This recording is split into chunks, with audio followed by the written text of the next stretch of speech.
Estimadas amigas, estimados amigos de Sexta Visión, nuestro gran canal, a quien tanto queremos, apreciamos y respetamos, y que nos sentimos tan contentos y orgullosos de poder formar parte de su equipo en la medida en que a través de este programa estamos formando parte de él. Un gran saludo para todas nuestras amigas y amigos con tertulias y con tertulio, como lo llamamos, porque estamos en una nueva edición de su programa Conversando con su amigo Mario Barrientos Osa.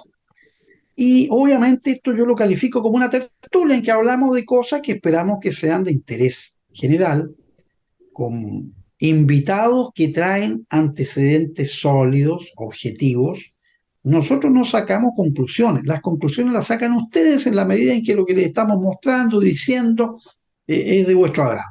Así que un gran abrazo virtual para todas y para todos. Nuestro mejor anhelo es que todos se encuentren muy bien.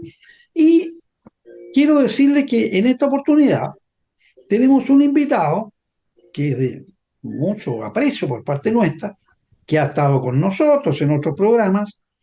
Es un distinguido amigo, que es un genealogista de nota, un hombre que tiene la carrera de Derecho completa, es un egresado de Derecho, es un investigador asociado al Museo Regional, perdón, bien digo, al Museo Regional de Rancagua, un hombre que ha escrito ya varios libros, fruto de sus infatigables investigaciones, especialmente tres libros estupendos sobre el origen de Rancagua, las familias que formaron parte de la fundación de nuestra ciudad, investigaciones sumamente, creo yo, no solo exitosas, sino que requieren mucho tiempo, mucha paciencia y una sólida vocación.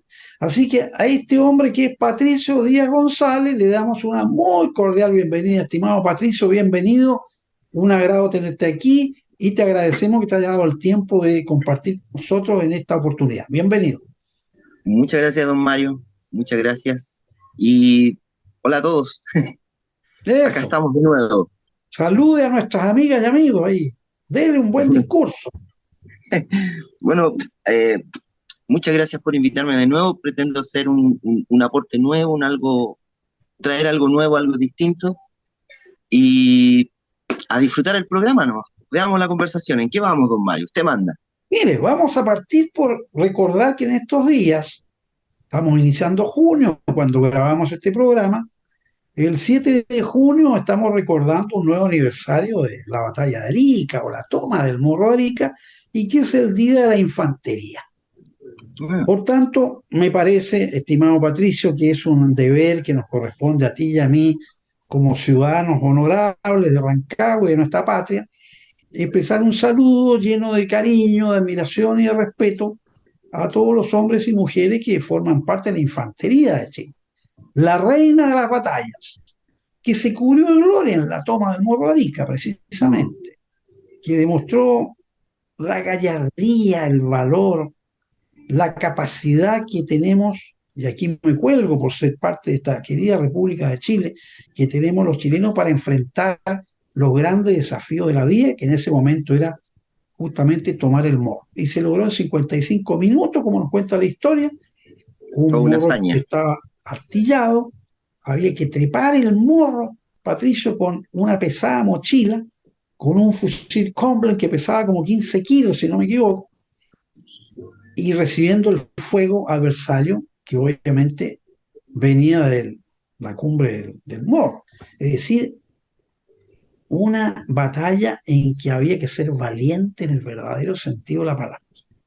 Y rendirle mi homenaje y admiración a esas cantineras, oye, que Ujú. también treparon al morro siguiendo a sus hombres, porque estaban ligadas a sus hombres indisolublemente.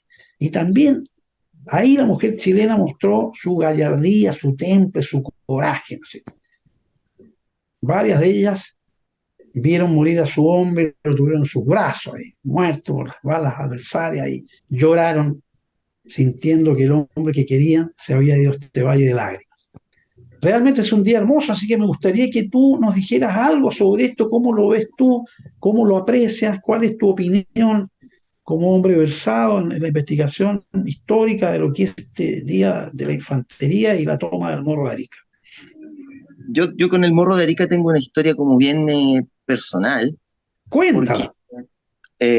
Cuando yo era estudiante de uno de los liceos de acá de Rancagua, del Liceo José Victorino Lastarria, participamos en un concurso de historias sobre el Morro de Arica. Y yo fui en representación del liceo.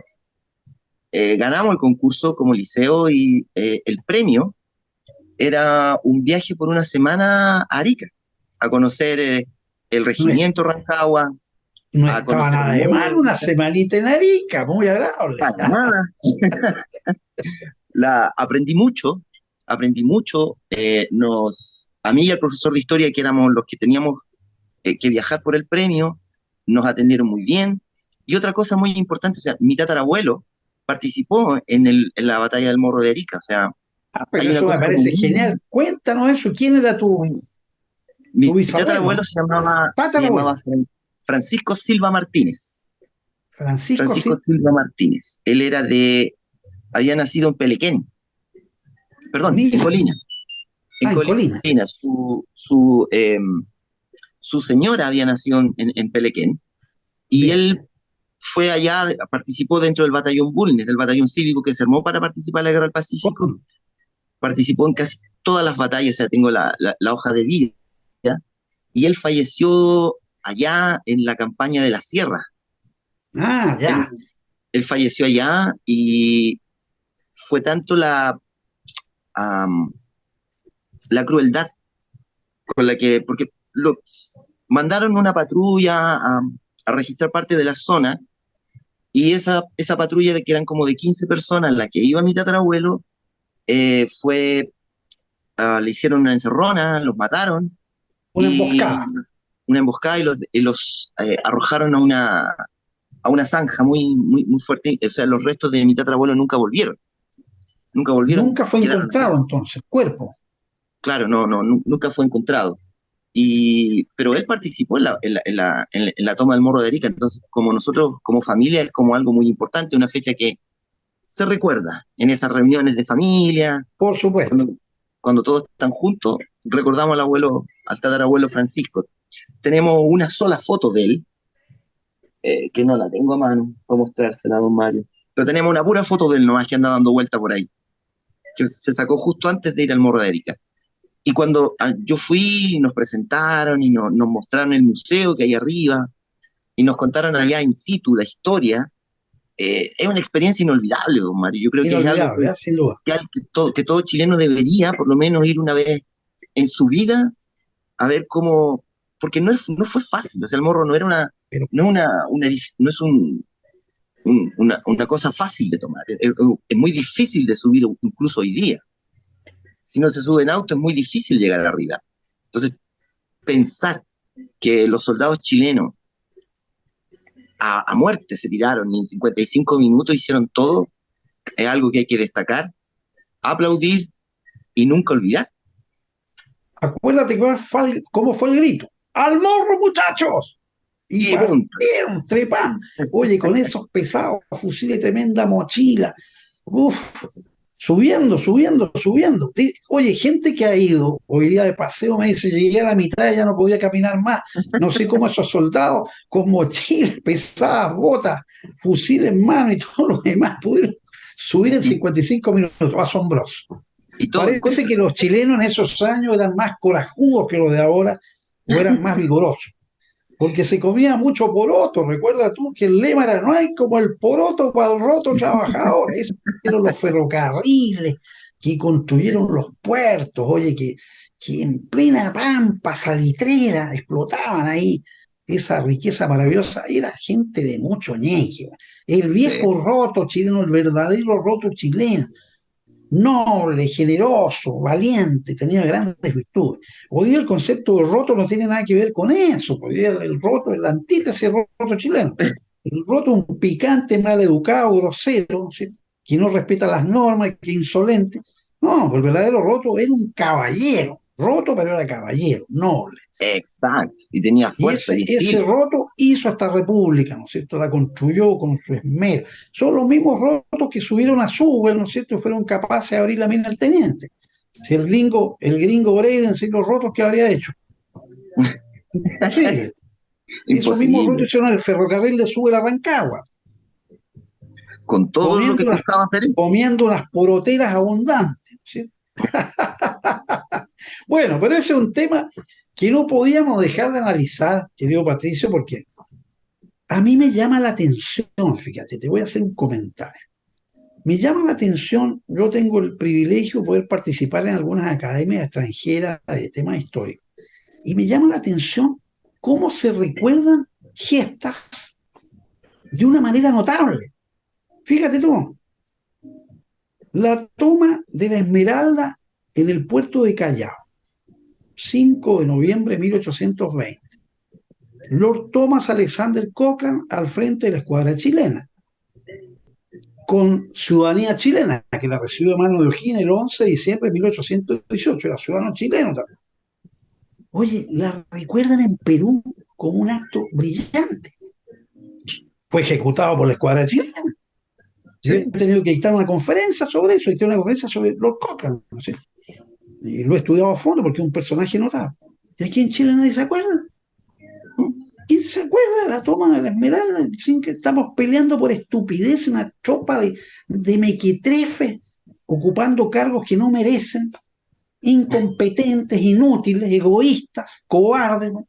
Puta, que no tienen nada que ver. Nadie se preocupa. El chileno nacionalista, mentira. ¿Dónde está el nacionalismo chileno? Si no somos capaces, lo recuerdan los peruanos. Mira, mañana claro. se va a celebrar en Perú la batalla de Arica, aunque la perdieron, ¿no es cierto? Porque tienen una reverencia enorme por Bolognesi, que era el comandante de las fuerzas peruanas en el Morro de Arica, por Ugarte, que se arrojó con su caballo al vacío para no entregarse, saltó Desde con el su morro. caballo al vacío. Sí, No quiero entregar mi bandera y se suicidó, se tiró al vacío, sacó la cresta, no sé. Entonces ellos reconocen, y es el Día de la Bandera, en Perú el 7 de junio, así como para nosotros el de la infantería, para ellos el Día de la Bandera, porque se hundieron con la bandera al tope, por decirlo de manera claro, metafórica. Oye, elegante. me asombra esa capacidad que tienen nuestros países vecinos de recordar todo tipo de eventos históricos, incluso protagonizados por chilenos. Y acá en Chile, cero, nada. Tenemos el Una monumento cosa al muy... general Baqueano guardado en un museo. Sí, ¿Cómo va a ser posible? ¿Tú crees que en Perú habría ocurrido eso? Jamás de jamás. Entonces de repente yo veo gente torpe que habla mal de nuestros hermanos peruanos. Yo les tengo un gran cariño, un gran respeto, comparto mucho con ellos en la parte como académica. Y me admira esa gran dedicación y respeto que tienen por su historia, a pesar de sus derrotas y todo lo demás, ¿sí? Y nosotros que hemos sido siempre victoriosos, puta callados como cañón de museo. Dicho esto, vamos al tema que hoy día nos trae. Yo quiero quería aprovechar, dime una nomás. cosita chiquitita. También esta semana se cumplen 205 años desde que nos llamamos chilenos. Ah, sí, Hay pues, que recordar el decreto que estableció que, como ya no éramos españoles, teníamos que ser llamados chilenos, fue establecido en 1818 por Bernardo Higgins. el Y el 3 de mismo junio. decreto señala que esto mismo se extiende a nuestros hermanos aborígenes, dice, Así es, sin ninguna distinción, sin ningún tipo de distinción. Son tan chilenos como nosotros, dijo Bernardo Higgins. así En es. el, Recuerda que O'Higgins estudió con los hijos de los caciques en Chillán, pero claro, recuerda también que los aborígenes se portaron muy mal en la guerra de muerte. Los aborígenes estaban con las banderas del rey, pues, bueno, contra la independencia, asolaron, destruyeron ciudades, quemaron Concepción, Angol, qué sé yo, raptaban las mujeres, el famoso cuadro. ¿Te acuerdas? Estoy el rapto de esta mujer, ¿cómo se llama? Se me escapa el nombre en este momento. eran Fiscal las revolucionario. los malones. Cuando se Oye, dice, claro, los malones, entraban. claro, Entonces, si bien es cierto que yo tengo mucho cariño y respeto por los aborígenes, pero yo los llamo araucanos, para mí son araucanos, no mapuche, araucanos, ¿no es cierto? Eran araucanos, por eso se escribió la Araucana, por Alonso de Zúñiga, Arauco Domao, por Pedro de Oña, el primer poeta chileno nacido en Angol, por eso la región se llama Araucanía, tierra de claro. araucanos. No sé por Y qué el hablan Golfo del de Arauca, mapucheo ahora. Esto del eh, mapucheo no lo entiendo yo. Y la bandera del araucano era un paño azul con una estrella blanca de 8 puntas, que era el planeta Venus, que ellos miran el planeta Venus. Esa es la bandera verdadera. Fíjate que yo le saco el sombrero a Yaitul. Yaitul es el único de estos narcotraficantes, narcoterroristas, que lo veo con la verdadera bandera araucana. Siempre, Mm, tú, fíjate bien, sale siempre sí, con la bandera, el paño azul con la estrella de 8 puntos. ¿Qué es la verdadera bandera histórica del pueblo araucano? La otra, un paño mugriento que inventaron con mil en los colores, 90, chucherías. Eso lo inventaron, qué sé yo, de dónde, ignorancia de la historia, unos patanes inventaron eso. Sí, en los sin 90 duda, inventaron esa otra me da bandera. risa, me da Mm, risa que digan que esa es la bandera del pueblo mapuche. Oye, si la bandera araucana, todos sabemos cuál es. Y le rindo homenaje a Yautul, que es un canalla, pero por lo menos usa la verdadera bandera araucana. Y eso para mí es respeto por la historia, y lo respeto por eso. Bueno, cambio Bien. fuera. Fue una pequeña disquisición. Sí, estuvo muy bien. Oye, yo quiero aprovechar tu valiosa investigación, de la cual he tomado conocimiento, porque tuviste la gentileza de informarme de ella. Y por eso te he invitado esencialmente a que compartamos este programa, porque has hecho una investigación muy completa acerca del bicentenario de nuestra Corte Suprema de Justicia, la Sí. excelentísima Corte Suprema de Justicia, ¿no sé? Y en virtud de ello, mucho me interesa que podamos, si te parece, hacer un análisis de tus investigaciones, cuál es la conclusión fundamental o cuál es el eje rector de tu trabajo, ¿no sé? Mm. Cuéntanos, ¿por qué bicentenario de la Corte Suprema, en primer lugar? O sea, cuando Chile comenzó a hacer ya los primeros pasos independientes, mantuvo el formato de las organizaciones judiciales casi igual que en la colonia. En la colonia teníamos la Real Audiencia y nosotros tuvimos una Cámara de Apelaciones y una Corte de Apelaciones hasta 1823, que mantenía el mismo formato, o sea, era como la Real Audiencia, pero chilena, con, eh, con juristas chilenos que habían sacado su título tanto allá en Lima, y ellos comenzaron a generar la justicia general de apelaciones en esta Cámara que se creó en 1817, que es el origen de nuestra Corte de Apelaciones de Santiago. ¿Ya? ¿Cómo no? Bien, Ahora, la Corte de Apelaciones de Santiago, de pero Santiago, entiendo que tenía jurisdicción sobre todo el país, sí, todo el país, no se llamaba de sobre todo el Santiago, se país. llamaba Corte de Apelaciones o Claro, Cámara de Apelaciones, que tenía, abarcaba todo el territorio nacional, era la única que exacto, había. era la única que había. Y en las demás territorios de Chile, la justicia se usaba tal como en la colonia, estaban los corregidores, los maestros de campo, que todavía existía. Fue la constitución de 1823, ya esa constitución moralista que no duró nada, que duró muy poquito en su aplicación. Obra de Gaña, porque el hombre tan soñador como el presidente de la República que tenemos, ¿cierto? Por eso las cosas no duran, porque No pura funcionó, ensoñación, mucha no palabra y funcionó. poco hecho.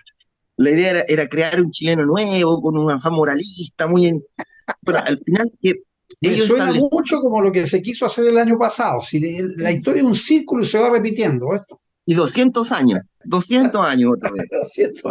Pero ahora, en ese Girando en lo tiempo mismo, tuvimos la de soñando 1821, despiertos. la de 1823, las leyes federales del año 26, la constitución del 28, la constitución del 33, o sea, estuvimos por lo menos 12 o 15 años escribiendo constituciones para ver cuál funcionaba.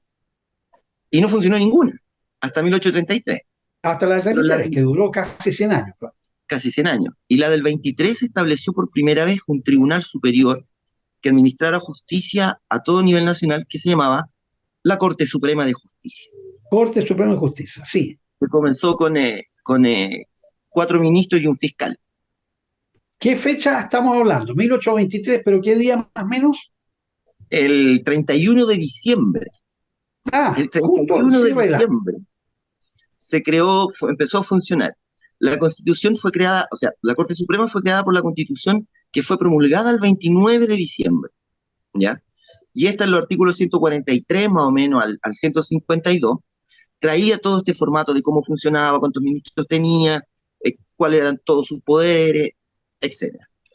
Y se componía, como dije, de un presidente, 4 ministros y un procurador, que era que nosotros llamamos después fiscal. El presidente, en cierta manera, también era uno de los ministros, o sea, habían 4 plazas de ministro y un procurador. Procurador fue Mariano Egaña, hay que hacerlo. Y el primer presidente fue Argomedo, don José Gregorio Argomedo Montero, quien fue el primer presidente de la Corte Suprema. Y desde esa fecha la Corte ha funcionado sin ningún estorbo, sin Y de ningún manera continua, claro. de manera continua, salvo dos eventos en que la Corte Suprema fue descabezada por completo, ¿Y que fue en cuándo el fue año eso? A ver. la primera en 1891, cuando Después de la guerra civil. en Ya, plena guerra civil, Balmaceda simplemente cerró la Corte Suprema y no permitió que los ministros ejercieran su trabajo. Y después nombró su propia Corte Suprema, ¿ya? bien. Y cuando Balmaceda fue derrocado, las nuevas fuerzas nombraron una nueva Corte Suprema. O sea, él se Ah, bueno, descabezó por completo. Se cerró en marzo del 91, los nuevos ministros se nombraron en julio, Balmaceda los nombró en julio, y esos fueron destituidos en septiembre. Y el 4 de septiembre de 1891 se nombraron a los nuevos ministros de la Corte Suprema, y la Corte Suprema volvió a seguir invicta. Hasta el año 27. En 1927, Carlos Ibáñez tenía un problema con la Corte Suprema. Recordemos que era ministro nomás en ese año.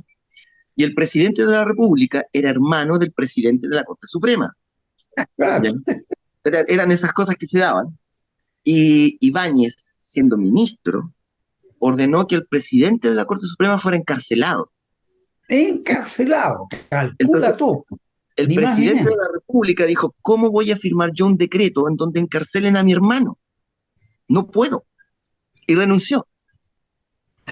Y ahí hubo 4 días en que Ibáñez se peleó con la Corte Suprema y se reunió con ellos, creo que fue el 4 de abril de 1927, se reunió con ellos en la Corte Suprema y los ministros dijeron nosotros no podemos establecer y renunciamos de inmediato a nuestro cargo, queriendo jugar una mano a ver si Ibáñez cambiaba la idea. Pero Ibáñez dijo, ok, le acepto la renuncia al tiro y les nombró reemplazante al tiro. Ya. Y, y fue descabezando la Corte Suprema, después vinieron las Cortes de Apelaciones, incluso tribunales. Tribunales de primera instancia también fueron descabezados en 1891 y en 1927 por este efecto. Y desde esa fecha la Corte Suprema ha funcionado en forma continua, sin ningún eh, evento que le provocara mayor problema.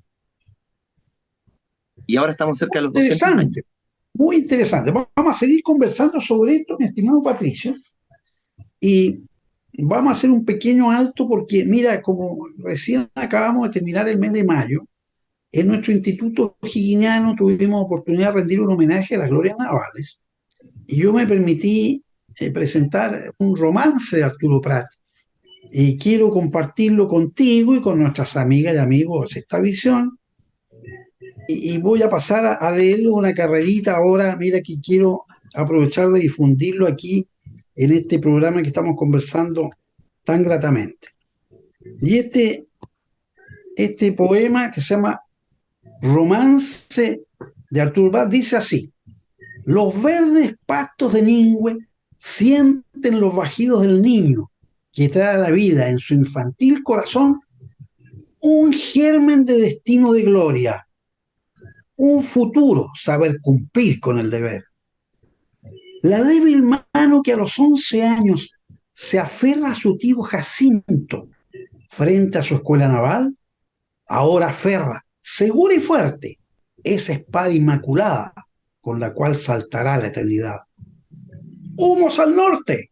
El grito lo traspasa. El momento temido llegó. Su Carmela, sus hijos amados, en terrible torbellino se mezclan con el juramento de cumplir con el deber. Ese lucero que siempre amó, que en noches de romance a Carmela lo obsequió, hoy entiende que es la estrella solitaria y que su otra amada, la patria, en custodia sagrada le entregó. Rendirse no es posible.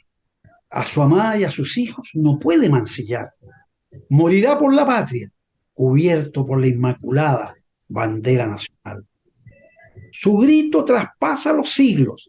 Esa bandera siempre flameará.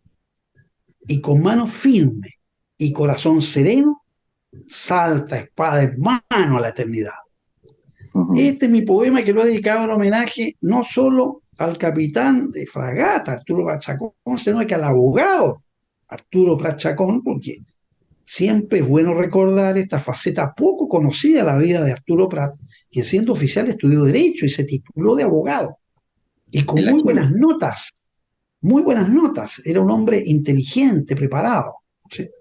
Es mi colega. Tiene un hermoso monumento en mármol en la Escuela de Derecho de la Universidad de Chile. Nos sentimos honrados y orgullosos de tenerlo ahí. De Sin tal duda. modo que he querido aprovechar esta oportunidad, mi estimado Patricio, queridas amigas y amigos, de rendir un homenaje a la memoria de Arturo Prat con este poema que es de mi autoría y que les acabo de comunicar, y ojalá haya sido vuestro agrado. Bueno, vamos a hacer un corte, mi estimado Patricio, queridas amigas, queridos amigos, no se nos vayan porque regresamos en un santiamén.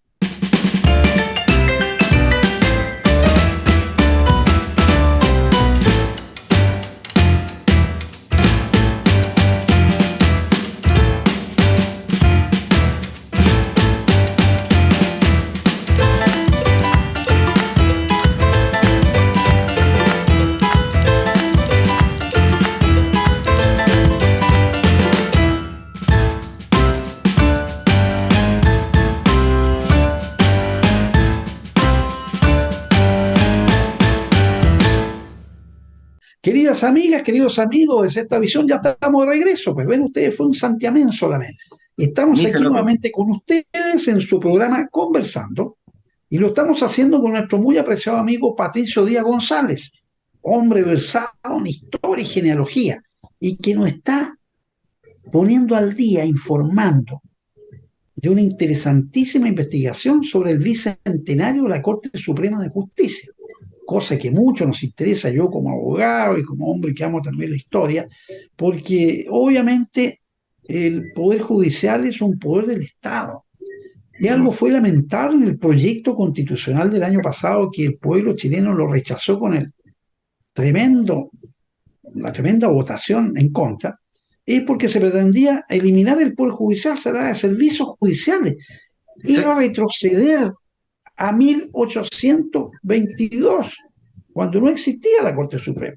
Entonces, eso mismo nos demuestra, oye, cómo la historia, fíjate tú, con el correr de los años, va haciendo justicia y se va repitiendo. Y a mí me parece que intuitivamente el pueblo de Chile, rechazar el proyecto del año pasado, no hizo sino reconocer, entre otras cosas, que hay un poder judicial, le demos respeto, le demos consideración, es eje rector del Estado de Derecho. No hay exacto. un país serio en el mundo que no tenga un poder judicial independiente. Y se quería someter al poder judicial a la calidad de un simple servicio público. O sea, Del Estado. lamentable, ¿eh? Un servicio más.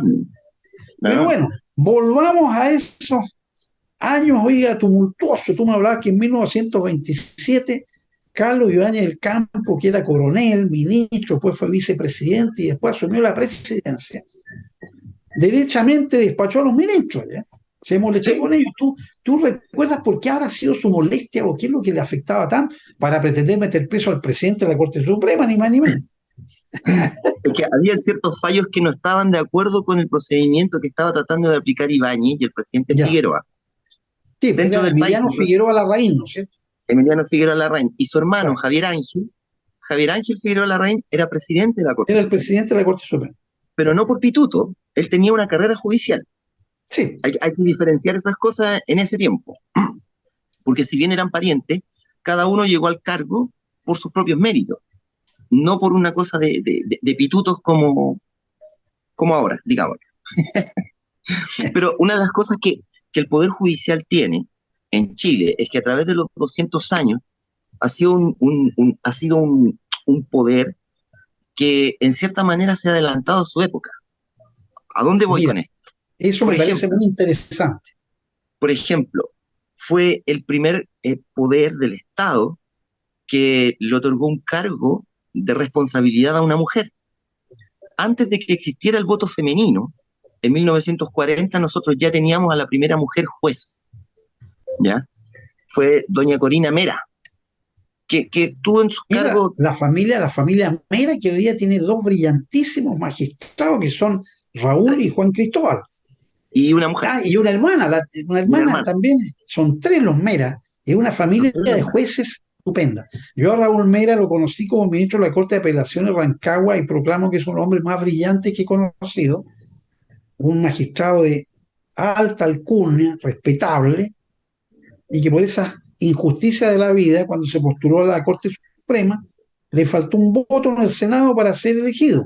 El Claro, voto de Manuel Osandón, a quien le sigo echando garabatos, se escondió, no quiso ir porque estaba molesto, porque lo habían denunciado, ¿te acuerdas tú? Por presuntos problemas en su desempeño, y fue y no quiso, lo daba por teléfono mil veces, con ese solo voto, pucha, lamentablemente Raúl Mera Muñoz, que debió y debe ser ministro de la Suprema por su línea, se quedó fuera, ¿no? Cosa que indignan estas cosas. ¿Sí?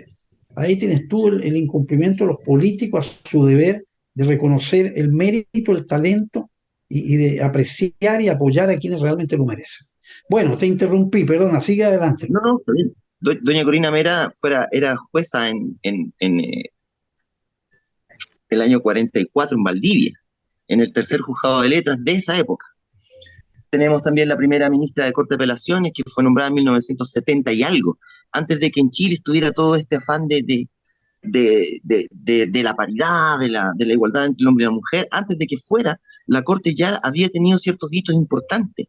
Por ejemplo, en la Corte de Apelaciones de Copiapó, entre los años 80 y 90, fue mayormente femenina. Copiapó tenía 4 ministros y un fiscal. De hecho, todavía los tiene. Pero en esos tiempos habían 3 ministras mujeres Mira, y ellas asombroso para mandaban. esos años. Era raro y era impensado, o sea, no, en Chile no era normal. Hoy día ya tenemos ya una, una, una especie de orden dentro del Poder Judicial en donde se tiene que ir por la paridad, se tiene que ir por la igualdad. De hecho, este año, dentro de las 17 cortes de apelaciones, 8 están presididas por mujeres. Y hablando de la Corte de Apelaciones, ¿usted sabía que existió la Corte de Apelaciones de Los Ángeles? De Los Ángeles, Ajá. ¿cómo así? El año Esa es, 73, en esa es junio, una reliquia porque hasta donde yo en la lista de las cortes de apelaciones, la de Los Ángeles no la ubico, no me no, suena. no, ¿Cómo es eso? A ver, se creó por ley en junio del 73, bien. pero nunca se instaló, nunca se nombraron ministros, y después por un decreto ley del año 76, la Corte de Apelaciones de Los Ángeles quedó en nada. La O creación sea, fue, nunca fue funcionó. anulada. Nunca funcionó, pero fue creada por ley. Y en el Claro. papel duró 3 años, pero Eso habría aliviado el trabajo de la Corte de Concepción, que es en ese tiempo. bastante nutrida, pues ya que Vivo Vivo y Capital Los Ángeles están al lado. Pero fíjate Claro, que esta parte que tú me dices no la conocía. Sinceramente, que hubiera sido creada en la ley una corte en Los Ángeles y que nunca funcionó. Y es bueno recordarlo porque son cosas interesantes, ¿no? sí, hay cosas raras que se han dado en estos 200 años. Yo estoy, lo que he hecho, o sea, cuando yo empecé con este trabajo, no sé si usted ubica el libro Los Anales de la República, de Luis Valencia Y Valle. por supuesto, Ese libro tiene 2 tomos, uno que se refiere al Poder Ejecutivo y otro al Poder Legislativo, en donde nombran a todos. Pero falta un tercer tomo, del falta el Poder tercer tomo. Judicial. Justo. Y ese es el trabajo que hice.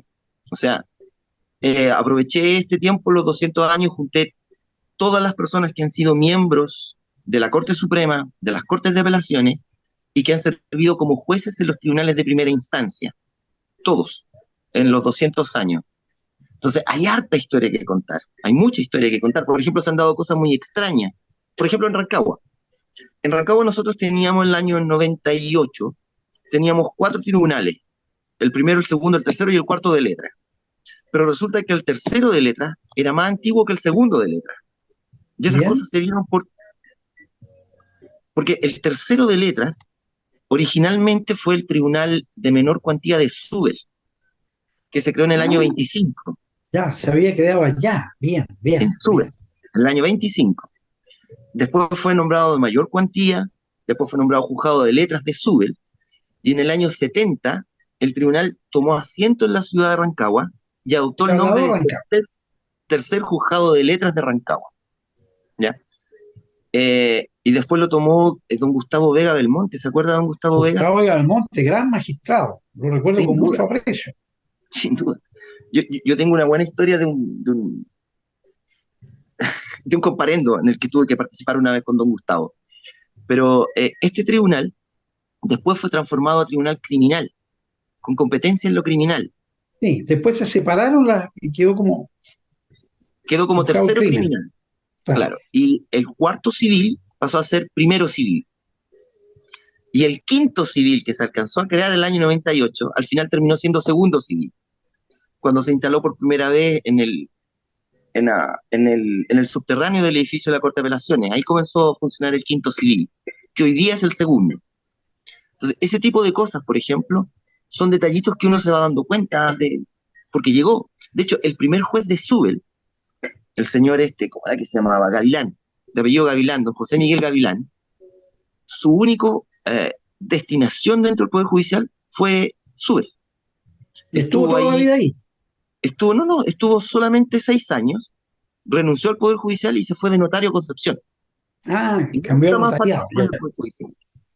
Pero hay ya. ministros de Corte de Apelaciones, por ejemplo, en Talca, que vinieron de, por ejemplo, don Heriberto Álvarez fue fiscal en la Corte de Talca en 1898 y fue su única destinación también. De abogado pasó a fiscal de la Corte y jubiló ahí. Y listo, no hubo más. Y esos datos nosotros los recogemos y lo estamos tratando de definir ya, estamos en la última parte, o sea, definiendo los últimos detallitos, algún juez que me faltó por ahí en algún tribunal perdido, pero estamos buscando eso. De hecho, hay muchos tribunales. O sea, el primer tribunal que tuvo Rancagua en 1855 duró hasta el 2008. ¿Por qué se cerró? Se ¿Por qué cerró. se cerró? Porque el año 98 se les entregó a ellos la competencia criminal. Entonces pasó a ser primer Ya. juzgado del crimen. Y cuando se crearon los juzgados de garantía y los tribunales orales en lo penal, esos tribunales tenían que desaparecer. Y el primero se cerró definitivamente el año 2008. O sea, duró 155 años. Era el tribunal más antiguo. Ahora, dentro de Antiguo. la zona de Rancagua, en la ciudad de Rancagua, el tribunal más antiguo es la Corte de Apelaciones, del año 68. No queda ningún tribunal más antiguo que ese, en Fíjate, mira qué Rancagua. curioso. Mira qué curioso porque la Corte parecía ser lo más nuevo, aunque ya está Claro, cumpliendo 55 años en agosto. Pero parecía lo más nuevo, considerando que los juzgados venían de mucho tiempo atrás. Pero con claro, estas fechas la tan especiales que forma. tú mencionas, no es así.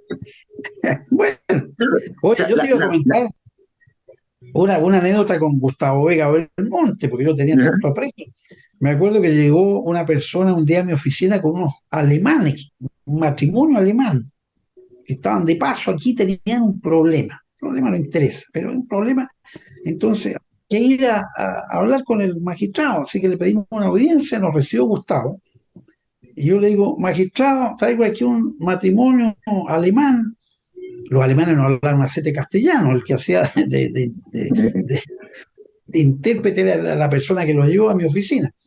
Oye, y ante la sorpresa de todos nosotros, Gustavo se pone a hablar en alemán con ellos, y hablaba en alemán fluidamente. Ya había estudiado en el Colegio Alemán de Concepción, algo así me dijo, porque su familia era de Concepción. Oye, y los alemanes quedaron estupefactos porque nunca pensaron que este magistrado chileno que era Rancagua era tan culto y tan bien preparado que podía hablar con ellos en su propia lengua. Fue sorprendente. Y el problema se solucionó, pero en un suspiro. ¿Qué quieres que te diga? Así que yo quedé no, bien también porque quedó el tema solucionado sobre tabla. Pero fue notable porque yo mismo me quedé sorprendido. Yo no sabía que Gustavo Vega hablaba alemán fluidamente. Yo sabía que hablaba inglés muy bien, viajaba mucho a Europa todos los años. Era su gran deleite. Oye, fantástico. Así que lo recuerdo siempre con mucho cariño por esa capacidad que tenía, oye, de manejarse a un nivel cultural muy elevado, muy elevado. Bueno, todo esto que nos conversa me ha parecido y me sigue pareciendo muy bueno. Así que, ¿qué hay actualmente de adicional a esta materia? ah, una de las cosas más importantes que yo vi en la Corte de Apelaciones de Rancagua es que también la primera fiscal, cuando se nombró fiscal, la primera fue una mujer, la señora María Onel, y la primer secretario de la Corte de Apelaciones también fue mujer, doña Kerima Navia. El nombre no sé si es Kerima, Kerima o Kerimá, No, no, ahí no cacho porque no lo tengo Sí. claro. Es un nombre muy raro. Pero ella fue también la primera secretaria que tuvo nuestra Corte de Apelaciones. Y hoy día tenemos una secretaria de Corte de Apelaciones y tenemos una Sí, pues, presidenta en nuestra Corte de Apelaciones. Entonces doña son Bárbara y doña doña Bárbara Andrea, que es Quintana, la secretaria. Sí. claro, doña Andrea Alfaro. Entonces son hitos Doña Andrea dentro del Alfaro de la Poder Judicial, Fuente. de la fuente, sí. Y son hitos dentro de nuestra propia historia como Corte de Apelaciones de Rancagua. Ahora, hay cortes de apelaciones muy extrañas que han tenido un... Valdivia, por ejemplo, también fue creada bajo Balmaceda y se alcanzaron a nombrar dos ministros y el nuevo gobierno de Jorge Mon Álvarez dejó sin efecto la creación de la Corte de Apelaciones de Valdivia hasta que Ya. se creó nuevamente en 1906. La Corte de Apelaciones de Valparaíso tiene dos decretos fundacionales. Entonces Dos decretos fundacionales. ¿Y cómo son puede cosas ser como eso? extrañas. La Corte de Pero, Arica tuvo durante muchos años un ministro de más. un Eran ministro de cuatro más. plazas y habían cinco ministros. Pero ¿y Entonces, cómo funcionaba con cinco si había unos supernumerarios? una cosa así, era muy extraño. Pero ese tipo de cosas se han dado, así como tribunales que se crearon, que duraron 10 años y se cerraron, como el Tribunal Especial de Comercio de Valparaíso, que duró algo así como 23, 24 años y se cerró. O tribunales que de menor cuantía se transformaron en juzgados de letra. Hay que recordar que dentro Sí. del sistema, en 1824 se dictó una ley para los tribunales de letras y establecía que todos los juzgados que se fundaran desde esa fecha en adelante tenían que ser servidos por un juez letrado, o sea, que fuera abogado. Y debajo de ellos existían los inspectores y sus delegados que daban justicia en las zonas más alejadas. De hecho, yo es que soy genealogista, entonces cacho mi familia. Sí. Hay un, el papá de mi tatarabuelo fue subdelegado en Ningüe, en 1860 y algo. Las Entonces él tierras de impartía Arturo Prat, justicia hombre. Sí. en las tierras de allá, exacto. Ahí nació Y Arturo Prat él, Chacón. claro, y de hecho, él pertenecía, mi antepasado se llamaba Tiburcio, don Tiburcio Hunda, que su sobrino se casó con una tía de Arturo Prat. Ah, una tía Arturo Prat, bien. ¿Ya? Ellos eran los Hunda Chacón, doña Corina Hunda Chacón, Ah, por la rama Chacón, ya. claro, por la rama Chacón. Por ese lado entonces, un antepasado mío era primo de Arturo Prat. Todas esas cosas uno sabe cuando empieza a estudiar genealogía. Pero los subdelegados, los inspectores daban su justicia que no era buena, porque había muchísimas quejas, y al final terminaban llegando, ¿cierto?, a los jueces de letra. Tenemos juzgados de letras muy antiguos que hoy día todavía funcionan, como el Primero Civil de Santiago, establecido en el año 1823. Valdivia se estableció en 1826. Eh, Balmaceda estableció en una ley que cada provincia debería tener un juzgado de letras.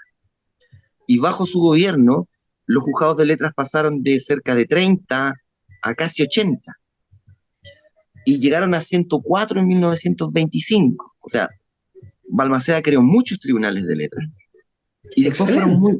lentamente fueron creciendo. Hoy día, juzgados de letras se supone que existen más de 400 jueces en nuestro país hoy día, Sin en duda. todos los tribunales. En todos los tribunales, estamos hablando de tanto los tribunales unipersonales como son los tribunales, los juzgados de letras o los civiles de ahora, como los, el Tribunal Oral en lo Penal, los juzgados de garantía, los juzgados de competencia común, que ellos tienen 2, 3, 7, hasta 19 jueces algunos. Depende de las Claro que sí. plazas, depende del lugar. Entonces, todo este desarrollo del Poder Judicial no está recogido en ninguna parte. Hay muchos decretos de nombramientos que se perdieron en el tiempo, que no están, No que se están, no quemaron, existen. se mojaron, vaya a saber dónde están. Por eso ha sido un trabajo un poco lento, complicado, porque esto yo lo empecé cuando yo era estudiante en la Chile, ¿ya? Fue don Bernardino Bravo Lira, que era Ni más profesor ni de, menos. profesor de Historia del Derecho en mi facultad. Como era yo su alumno ayudante, me pidió que le completara una lista de una corte de apelaciones con todos los ministros. Y yo dije, ¿y el resto? Me dijo, no, nadie lo ha hecho. Y dije, yeah, ok, y yo lo empecé a hacer. Y ahora 200 años a los 200 años, cuando ya han pasado más de 20 años, Sí. que empecé el trabajo, lo tengo completo. Hay algunos decretos que hay que buscar en no sé dónde, porque no tengo idea dónde están, pero vamos a tratar de encontrarlo de alguna manera. Pero tenemos gran parte, el 98% completo. Entonces hay que ver alguna forma, hay que hacerlo, hay que entregarlo, hay que dejarlo a la posteridad como algo fijo. O sea, son Claro. 200 años de un poder del Estado, completamente definido. Y si bien hay trabajos hechos como los de Barrientos Grandón, los del mismo Bernardino Bravo Lira, y algunas tesis de grado que se hicieron en la Universidad de Chile respecto a algunas cortes de apelaciones, no había nada de los tribunales de primera instancia, por lo tanto ese trabajo es completo. Completo está recogido, establecimos cuándo fue creado, cuál fue su primer juez hasta el día de hoy. Es un trabajo arduo, grande, pero que estoy contento de que lo tengo. Bueno, yo te felicito por este trabajo, no me cabe duda que es muy arduo y ha costado mucho. Habrá que llevarlo a la Corte Suprema y entregarlo ahí, pues para que obviamente puedan apreciar los supremos este esfuerzo. Así que habrá que hacerlo, ya veremos los detalles. Bueno, se De nos va alguna forma. acabando el tiempo, con mi querido Patricio. Tú sabes que el tiempo es un tirano, el dios Crono nos persigue con sus flechas, oye, y nos va despachando. Entonces, para ir cerrando el programa, yo quiero traer a colación un breve poema de mi libro Teodicea, porque que siempre aquí mira, aquí lo muestro, este es mi libro Teodicea, que es un libro de poemas muy especiales, porque hemos tratado de tocar algunos temas vinculados con la cosmología, en cierto modo. Entonces con tu venia, voy a leer uno muy cortito, que va, que es el número uno que aparece en este libro Teodicea, que se llama Big Bang, igual que la teoría del Big Bang, ¿no? Y dice así: el alma se expande eternamente, como el espacio y el tiempo. Ha existido siempre, desde el soplo ignoto. Está en ella el universo entero, el bien y el mal, y también tus ojos. Cada segundo que vivimos la explosión perdura, ardiente, refulge entre fuegos y truenos, entre ángeles y demonios. Ha morado las dimensiones siderales, vio nacer las constelaciones, presenció la primera luz divina y la caída de los ángeles rebeldes. Junto con Adán y Eva, soportó el látigo de fuego. Por eso sufre, llora, no tiene paz. No hay camino de regreso. Este es el primer poema de mi libro Teodicea, pues yo he querido aquí compartirlo contigo y con nuestras amigas y amigos de esta visión para que puedan de alguna manera apreciarlo, considerarlo, y ojalá que pueda haber sido su agrado. Bueno, nos vamos despidiendo, estimado Patricio. Yo quiero agradecerte enormemente tu presencia hoy día con nosotros. Me despido de ti a título personal y también del canal, esta visión de todos aquí trabajan y que se sienten muy agradados de haber tenido acá. Te agradecemos toda esta información notoria y notable sobre Bicentenario de la Corte Suprema. Creo que este trabajo hay que llevarlo a la Corte Suprema. A ver, hay que hablar con la ministra Vivanco, que es la vocera de la Corte y que es una abogada extraordinaria. Yo la he conocido en alguna etapa de mi vida y tengo un gran aprecio por ella. Tal vez ella sería la persona indicada para que informe al Pleno que existe este libro y que la Corte debería patrocinarlo de alguna forma, no sé. Cosa que para ti sería indudablemente muy meritorio y un reconocimiento muy importante. Así que ese tema podemos analizarlo, conversarlo más adelante. Me despido cariñosamente, te deseo éxito constante en tus investigaciones y por Muchas gracias, supuesto Mario. que vaya todo viento en popa. Será hasta la próxima. Esperamos tenerte en algunos meses más de regreso por aquí con algún otro tema tan interesante como el que hoy día hemos conversado. Y te dejo unos segunditos para que te despidas de nuestras amigas y amigos de esta visión con un breve saludo de despedida. Muchas gracias por la invitación, don Mario. Yo siempre disfruto, me gusta mucho compartir con usted y con Sexta Visión, y le agradezco siempre que me dejen mostrar mis trabajos de alguna forma. Y quería recordar, aparte, que su libro, de Odisea, nosotros lo tenemos a la venta. Somos Ah, el único bueno, local en Rancagua que lo tiene a la venta. Así que en el Paseo Estado, al lado del museo, pueden encontrar los libros de don Mario Barrientos. para que los puedan adquirir y leer los poemas y las historias, porque también está el de Perlas O'Higginianas, don Mario. Las perlas O'Higginianas, sí, pues esas Y ese, 40 crónicas breves de faceta de la vida O'Higgins. exacto, ese también está ahí, así que aprovechen, el libro está, y muchas gracias por la invitación, y cuando quieran, para contarles cosas entretenidas de nuestra ciudad o de nuestro país. Muchas gracias, don Don Mario, Patricio, saludos, muchas un abrazo gracias y muy mucha grande. suerte en todo. Un saludo. Y mis queridas amigas, queridos amigos de Sexta Visión, nos despedimos cariñosamente con un abrazo virtual. Su amigo Mario Barrientos Osa la saluda y los saluda, deseándoles que se encuentren todos muy bien. Por cierto, es nuestro mejor anhelo. Hay que mirar la vida siempre con optimismo. Siempre vienen cosas buenas, las cosas malas pasan, se van superando. Ánimo y recordar siempre lo que nos cantó, nos dijo, nos gritó, como ustedes quieran entenderlo, Manuel Rodríguez. Aún tenemos patria, ciudadanos, a no venirse abajo, ni mucho menos. Tenemos patria y la seguiremos defendiendo con todo el corazón.